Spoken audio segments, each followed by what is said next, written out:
Hi friends, welcome to Nazi Supper Club. Today we are going to make a dish called Dansak. It's a Parsi traditional dish consisting of meat, lentils, vegetables, spices, ginger, garlic, a lot going on here. And we cook these separately, the lentils and the meat, the protein, and then we combine it all and it turns into this yummy, nutritious dish that people enjoy with brown rice, steamed rice, whatever you like, traditionally brown rice. So I will quickly run over the ingredients with you and then we will move to the stove and I'll show you how this is done. I will also along the way tell you substitutes for things you cannot find. So let's go ahead. I have 1.5 pounds of goat meat here. You can use lamb, chicken, or keep this vegetarian. Do not add any protein if you want to do this vegetarian. I have a blend of lentils here, 1/4 cup of red lentils, 1/4 cup of pigeon peas, 1/4 cup of Bengal gram dal, chana dal, and 1/4 cup of pigeon peas, moong dal. I already went through the pigeon peas. I soaked this for a few hours. You can soak this even overnight. And then I just, if you can see here, I added a 1/4 teaspoon of turmeric. And I just leave this here. Now, in spices, we have some coriander powder and chili powder, 1 tablespoon of coriander powder and a 1/4 teaspoon of chili powder. I have some Dansak Masala here. Dansak Masala is nothing but a Parsi garam masala that they specially use for this particular dish. I will put a recipe for this masala in the description box. You can make your own or you can get it at the Indian store. I also have a little bit of sugar here just to help caramelize my onions for the meat. I have 1 inch of ginger grated and just whole cloves of garlic, 7 or 6, as many as you want, depend how big they are. 6 cloves of garlic here because it'll just melt down with its cooking. I also have some fresh fenugreek leaves here. Now, fenugreek leaves is not easy to find for some people, so what you can do is you get frozen even in the Indian store. I also have 1 smallish eggplant here that I roughly chop like in these big chunks. 1 smallish potato I chopped in roughly, smallish chunks. I have red pumpkin here, which I get at the Indian store, but if you cannot get your hands on red pumpkin, now here comes the substitute for this is butternut squash. Yes, you can use butternut squash because once I made the vegetarian version, I did not have red pumpkin. I did use the butternut squash and it was perfect. I have bottle gourd here. Bottle gourd also I get it at the Indian store, but if you cannot find bottle gourd, actually you even get these at Ranch 99 sometime, but if you cannot find this, then the other substitute would be a zucchini peeled and chopped, or you can use yellow squash peeled and chopped. I have 1 medium-sized onion sliced over here. I have 1.5 large, because my tomatoes were large, I took 1.5, but you can take 2 medium-sized of tomatoes, roughly chopped. I have some whole spices here. I have 4 to 5 peppercorns. I have 2-3 cloves, 3 cardamoms, 1 inch stick of cinnamon, and salt to taste. Now this is what the cooking process is going to require. First, we are going to start with the meat. We are going to move to the stove, cook the meat, put it to slow cook in a Dutch oven. If you don't have a Dutch oven, use a heavy bottom pan. You can do this in an Instapot, in a pressure cooker, anything you like to cook your meat the way you like to cook. It should be nice and tender, falling off the bone. But I have my 1 Instapot here and I have 1 Dutch oven. So what I'm going to do is I want my lentils to be nice and mushy and creamy in texture. Hence, I am going to use the Instapot for the lentils. And for the meat, I am going to move to the Dutch oven because I don't mind slow braising for the meat. So I'm going to head to the stove with my ingredients for the meat, which is going to be onions, whole spices, the coriander powder with chili powder, ginger garlic, and the sugar. That is what we will need for the meat. So I'm going to move my base there and show you how this is done. Let's go.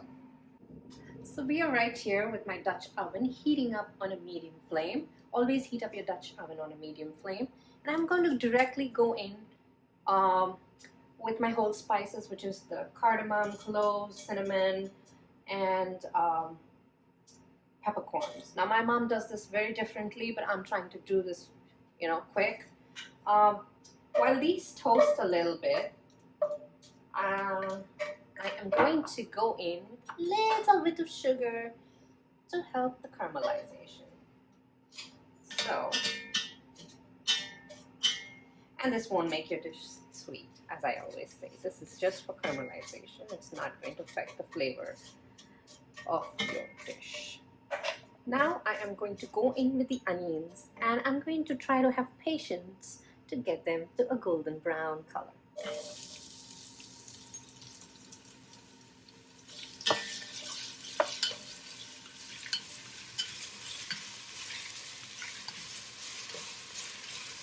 So the idea is to get it to a nice golden color. Not, you don't want it like brown, but nice golden brown.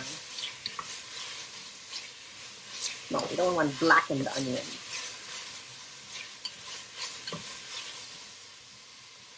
Let's go into the Zen moment and wait for these to brown. So we're back. Our onions are nicely golden brown, almost there. And I forgot to mention earlier that you're supposed to add 3 tablespoons of any neutral cooking oil in here before you toss in your spices and onions. Sorry, I forgot to mention that. But let's go ahead. I'm going to add my ginger and garlic here. And just cook that a little bit. And now I'm going to go in with the meat. Like I always say, we're going to sear it first a little bit. And then, with the help of a little bit of liquid, we are going to braise this on low flame.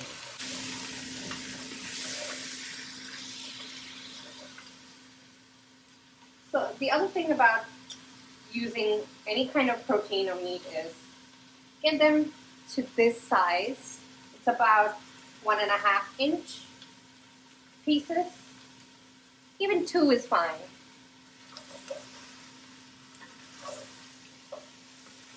A lot of hand movement required here, but it's good for your muscles.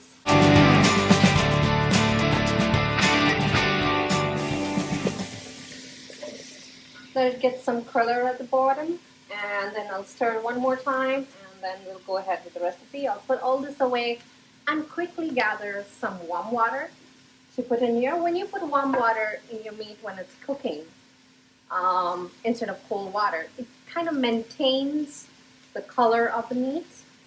So I'm going to go ahead and add some coriander powder and chili powder that I initially showed you, which is a tablespoon and a teaspoon of chili powder respectively. Toss it again. And I'm going to go ahead and add some warm water. Not more than a cup or so for now. Yes. And what I'm going to do is cover this and cook it on low flame until nice and fork tender. A little bit more. So, and as needed, we can add more. But as of right now, this is going to sit on a low flame. And now we will move back to our lentils. So we're going to move to our lentils now, since our meat is nicely braising on a low flame. Here I'm going to go in with my lentils in my Instapot. You can always do this in another pot, heavy bottom pot. The key to cooking these lentils is they should be nice and a creamy texture. We are going to go ahead with all our vegetables. Yes, the vegetables and the lentils get cooked together. So here's my potato and eggplant. Okay, we're going in. Yes, it looks like a lot of vegetables, but it really cooks down and disintegrates. So you won't figure out what's in there. But you just know there's a lot of nutrition in this dish. I'm going in with the red pumpkin. Earlier I put the bottle gourd. I am also going in with the tomatoes. Yum yum. I am also going in with the fenugreek leaves. At this point, you would have soaked your fenugreek leaves if you're using the dried ones and added after squeezing out all the liquid. I'm also going in with some water to cook these down. This is what it looks like. Going in with the water just to cover these a little, cover the lentils, because again the vegetables would disintegrate and cook down. So it's what you're kneading this is for the lentils. I think that's about it. If we need to adjust the consistency, we can do that later. I'm not going to add any salt or spice to this as of yet. I like to cook my lentils without any salt. I think it just turns out better without the salt first. So I'm going to go with this here in the Instapot. Turn the lid on. Make sure your seal and everything is done correctly. Now, instead of manual setting or anything, I'm just going for the meat and stew setting. Even though I'm just doing lentils, I think it just cooks it better. So I'm putting it on that setting, and that timing is perfect for the amount and the texture I want for these lentils. Okay, so 35 minutes, about an hour. Yeah, if the meat is good, even faster. If it's really good fresh meat, then your meat shouldn't take more than 45 minutes. But once all these are ready, we are going to combine it and spice it and flavor it with other things, and we will get back to that as soon as these guys are ready. Hi, so it took about 35 minutes for our lentils to get done, and there are still some little chunky bits of these vegetables in here that I am going to mash and try to give it a nice creamy texture with this wooden thing. This is a really ancient one. My grandma used to use it. So I'm just going to use, you can even use a hand blender to smooth it out completely, but I'm just going in with this. So I'm just going to do this and squish it all out, mash it all up. You can even use a potato masher. What you want is all the vegetables to hide with these lentils, so you mash these up. So our lentils are ready and cooked and nicely mushed to a good creamy texture. Some people even use a hand blender to do this and completely puree it. I'm not doing it. You're most welcome to do that. And like I said earlier, when I was cooking the lentils, I didn't season it with salt. I always like to season my lentils after it is all cooked. So I'm going ahead and seasoning it with salt. Do it as per your taste. I'm gonna give it a good stir. If you notice, we can't see any of the pumpkin, the bottle gourd. We can't see any of it because they are well disintegrated in here, and all the goodness is in here.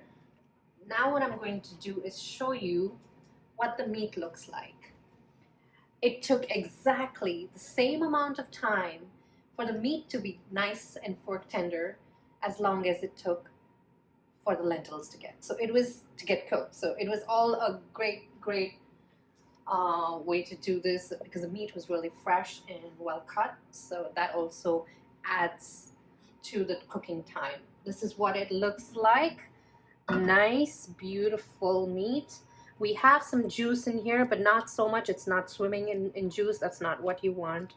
Not a lot of meat liquid, just little. And if you look at this there, the knife goes in right. I didn't need to struggle with it. So what I mean by struggle with is you don't have to go. It just cuts through there. It just cuts through. So it's nice and tender. And now at this point, what I'm going to do is turn on this flame and go ahead and add our lentils to the meat. Gently, because it's hot. You do it when this is hot because you want all the flavors to mingle. At this point, I'm just going to stir this good. Ah, it smells divine. All the juices from the meat, and all the spices, and there's yet more to go in. And all the vegetables. This is such a good treat. And when you make this, you don't need anything else. This is a whole meal in itself. You can always eat it with any flatbread too, but like I said, traditionally they serve it with rice. Brown rice, not brown rice, but white rice made brown with caramelized onions and sugar and cinnamon, and that helps it make it brown rice. So I am also going to go ahead and add the Dansak Masala that I spoke about when I was showing you all the ingredients. And yes, I'm going to put the recipe to make your own in the description box. Right now I am just putting tablespoon worth, actually a little more. And I will go ahead with these chopped up mint leaves and let this cook for another 7 to 8 minutes for all the flavors to marry. And later on, when my friend comes, I will show you how this is served up with all the brown rice and crispy onions on top. So this will just sit here. And the good thing about this dish is it tastes good the next day. That's the good thing about meat. It always tastes good the next day. So this dish too, you can always make it ahead of time for your parties or family get-togethers. I'm gonna let this simmer for another 7 to 8 minutes and come back later when my friend comes and show you how to serve this. See ya.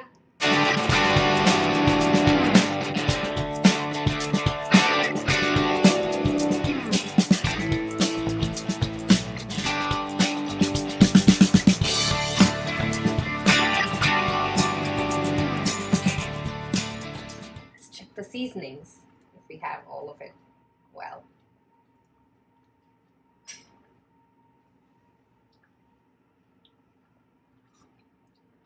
Oh my god, it's already tasting so good.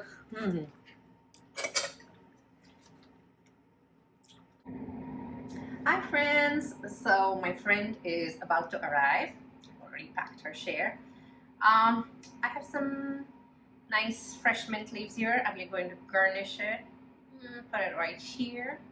And this is the brown rice that I made with the caramelized sugar, the caramelized onions, cinnamon, salt, and I will give the recipe for this on my blog. And for detailed recipe and measurements for all these things, go to my blog, nutseas.com, and I will also put the link in the description box for my blog. Let's go for the taste test. Let's get the meat.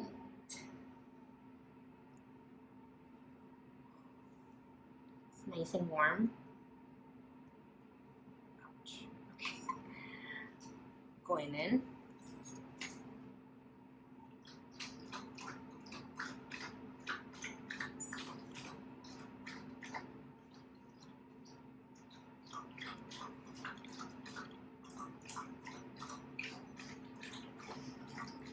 That's my dog drinking water. Don't mind her. She has perfect timing. So, coming to the dansak. Perfect texture of the lentils. Nice consistency. I like the meat.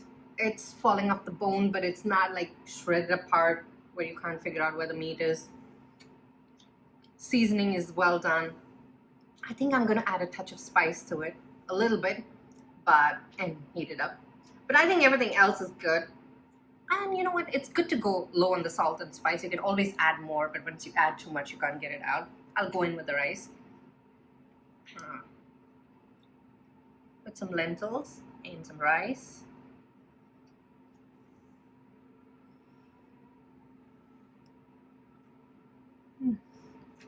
What a combination. This doesn't need anything else, but on the side, a nice raw onion, tomato with a squeeze of lemon, salad. Just to cut all the richness in this dish would be perfect. I didn't put it together right now, but I will later. Just letting you know. Just raw onions chopped up, tomatoes, salt, lemon juice, done. So try this recipe. Let me know if you like it, and see you next time.